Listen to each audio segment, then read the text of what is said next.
खुशामदीद नाजरीन। जलपली म्यूनसिपालिटी के पास मौजूद पारदी तबके के कब्रिस्तान को कुछ लैंड ग्रैबर्स की जानिब से कब्जा किया जा रहा है। इस सिलसिले में पारदी तबके की जानिब से एक प्रेस मीट मुनक़िद की गई, जहां पर मीडिया से बात करते हुए पारदी तबके ने कहा कि यह कब्रिस्तान उन्हें निज़ाम की हुकूमत में अलॉट किया गया था, जिसके बाद कई लोगों की यहाँ पर समाधि बनाई गई और यहाँ पर मंदिरें भी बनाई गए, जहाँ पर हर साल पारदी तबके की जानिब से पूजा की जाती है। उन्होंने ये भी कहा कि पिछले कुछ दिनों से यहाँ पर देखने में आ रहा है कि लैंड ग्रैबर्स की जानिब से कई सारी समाधियों को बिस्मार किया गया है और एक मंदिर को भी तोड़ा गया है। पारदी तबके ने तेलंगाना हुकूमत और एरिया एमएलए से यह मुतालिबा किया कि उनके कब्रिस्तान की हदबंदी की जाए और इस कब्रिस्तान को कब्जा करने वाले लोगों के खिलाफ सख्त से सख्त कार्रवाई की जाए। मेरा नाम नरेश, मैं राजन्ना बौली शकरगंज में रहता हूँ, न्यू शकरगंज। ये हम जलपली इस विषय पे बात करना है बोल, ये न हमारी ओल्ड सिटीज़ में रहने वाले हमारे कब्रिस्तान जैसा जैसा फोड़ तोड़ कर रहे, वो मालूमात करके कल हम यहाँ पर आए, देखे तो थोड़ा तोड़ फोड़ हुआ। हम जाके पीएस में कंप्लेंट दिए, सर्कल साहब बोले कल हम इसका ये करेंगे। मैंने फिर आज हम देखे वो भी नहीं दिख रहा, कुछ भी पुलिस इंतज़ाम नहीं दिख रहा, हमको पुलिस से कोई मदद अभी नहीं मिल रही। फिर भी हमारे लोग यहाँ जमा होकर कुछ गड़बड़ करना चाहते, हम लोग ये नहीं करके फिर भी आप लोगों से विनती कर रहे हैं कि हमारा कब्रिस्तान हमारे इसमें सेफ रहे, वैसा काम करके दीजिए। ये हमारे आपसे विनती है। हमारी कब्रिस्तान को नयाज लोग तकलीफ दे रहे तेलंगाना, और वही यहाँ की हुकूमत तेलंगाना हुकूमत से विनती है हमारी कि हमारे ये कब्रिस्तान को बचाया जाए, हमारी ज़मीन मंदिरों को तोड़ फोड़ ना हुआ जाए, आइंदा कोई ऐसा काम ना उठाए, ये लोग हमारे तकलीफ ना दे, जो हम अपने हाथ में लेके हंगामा ना करें। मैं शक्ति यादेश्वर पारदी कम्युनिटी पारदी कम्युनिटी से बात कर रहा हूँ। मैं शक्ति यादेश्वर हूँ। ये ज़मीन जलपली में असफ जहाँ राजा ने उस वक्त दिए, आज से 500-600 साल पहले इनाम के तौर पर पारदी पिटोलोलू जात को इनाम में दिए थे। यहाँ पर मंदिर और कब्रिस्तान सभी है। तकरीबन यहाँ पर उस वक्त 12 गांव जागीर में दिए थे। आज वो जाते जाते आते तकरीबन 100 या 150 एकड़ ज़मीन रह गई। उसमें हमारी जात पूजा करती। होली के टाइम पे यहाँ पर बहुत बड़ा जुलूस त्यौहार बनता और दशहरे में बकरे काटते, होली में बकरे काटते आकर यहाँ पर माता आती। शक्ति जुमला 5 कुल है हमारी जाति के, पारदी जाति के, शक्ति, काली, नौकट, चौकट, ईसावत, ये 5 जाति 5 कुल के लोग आकर पूजा पाठ करते। और यहाँ पर जो भी पारदी पिटोलोलू में मरा तो यहाँ पर आकर उसको दफनाते, उसको गाड़ते और होली में आकर फूल वो चढ़ाते हैं। लिहाजा आज से 1973 या 74 में सीलिंग का मसला जब आया था तो उस वक्त विनोबा भावे यहाँ पर आए थे शिवरामपल्ली में आकर जितने भी जो खाली ज़मीन है उसको जो सो अपने हैंड ओवर करके गरीबों को दान में देने के लिए आए थे। तो उस वक्त के जलपली के कावलकार गणपत राव थे।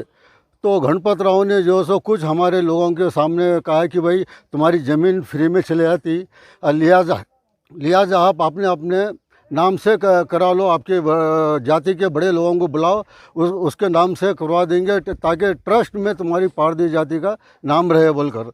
तो वो लोग अपना गफलती वो पूरी बिरादरी को ना कहते हुए जो अपने नाम से खुद 1973 या 74 में पट्टे बना लिए और ज़मीन को बेचना शुरू कर दिए।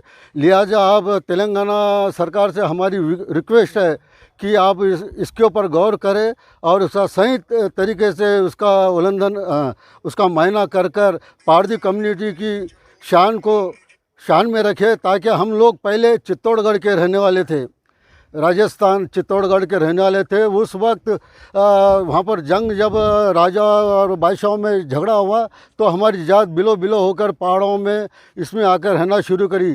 तो उस वक्त असफ जहाँ राजा ने, बादशाह ने हमारी जात को बुलाकर यहाँ पर तकरीबन 12 गांव जागीर दिए थे। वो टाइम के हमारे पास पेपर नहीं है। उस टाइम के लोग जो सो बुज़ुर्ग जो थे वो लोगों को मालूम नहीं था ये कागजात इसका क्या मायने होता है क्या नहीं और इसका वैल्यू क्या है वो लोगों को नहीं मालूम था। आज जो सो हम लोग बहुत परेशान है। हमारी पूरी पहाड़ी तकरीबन 30-40 महल्ले है जो तेलंगाना में अपने हैदराबाद और सिकंदराबाद सिटी में तकरीबन हमारी जात की आबादी 1.5-2 लाख के ऊपर है। अभी इसका जो सो आप तेलंगाना सरकार से और KTR साहब से हमारी विनती है, प्रार्थना है कि आप सही मायना कर MRO से उससे मालूमात कर इस ज़मीन को हमारे हवाले करवा दीजिए। और एक बात है साहब, जो हमारी जो कब्रस्तान है तकरीबन 100 साल पहले की जो कब्रां हैं आज उसको तोड़ा जा रहा है। उसको ज़मीन बिल्कुल ट्रैक्टर लाकर बुलडोजर लाकर साफ सफाई कर रहे और कब्रस्तान को बाजू हटाकर उसको मट्टी के ढेर में डाल दे रहे। लिहाजा आप आकर देख सकते हो, मायना कर सकते हैं आप। कब्रस्तान है तकरीबन 100, 150, 200 साल वर्ष की पुरानी कब्रां हैं। और ये कौन तोड़ रहा है हमारे को पता नहीं। जो रात के टाइम पे आ रहे बुलडोजर ला रहे, ट्रैक्टर ला रहे, पूरा साफ करवा दे रहे। अगर है कौन हो हमको अब तक उसका इल्म नहीं है, उसका मालूमात न हो रहा अगर कौन तोड़ रहा है जो। लिहाजा आप After 10 years of successfully spreading education and carving a niche for itself, Success Junior College proudly introducing Success Degree College for Women, affiliated to Osmania University, a place where you can engage your passion with respect and encouragement. Dedicated counselors and accessible educators who have an unparalleled reputation for balancing excellence and dedication in their field are here to guide you along the way. Fully furnished and spacious, sanitized AC classrooms, hygienic and safe environment as per the government's norms, well-equipped labs and spacious library. Courses offered: BSc Nutrition, BSc BZC, BSc MPCS, BBA, BCom Computers, BCom General. Hurry up! Admissions are open. Success Degree College for Women, IS Southern, X Roads, Santosh Nagar, Hyderabad.